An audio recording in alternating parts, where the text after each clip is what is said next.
Good day, applicant A1200202. Good day, ma'am, sir. Can you introduce yourself?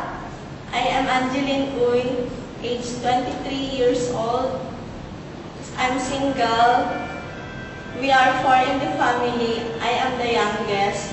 I am graduate as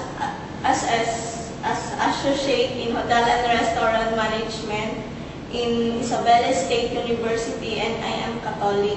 Do you have any working experience domestic helper in the Philippines or in abroad?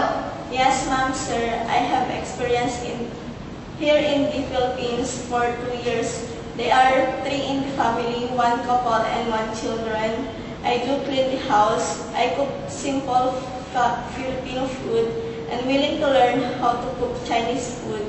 I can go to market, mopping the floor, washing the dishes and clothes.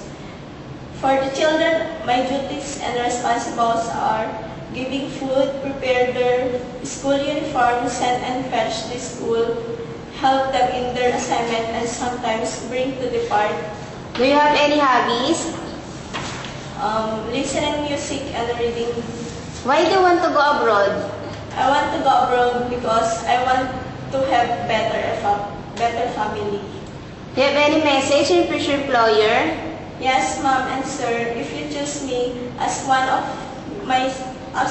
your servant, I will do all my duties and responsibilities, and I'm honest, patient and hardworking, and I will treat your family as my own.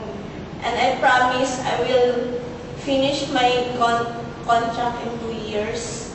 Hope to see you soon. Thank you and goodbye.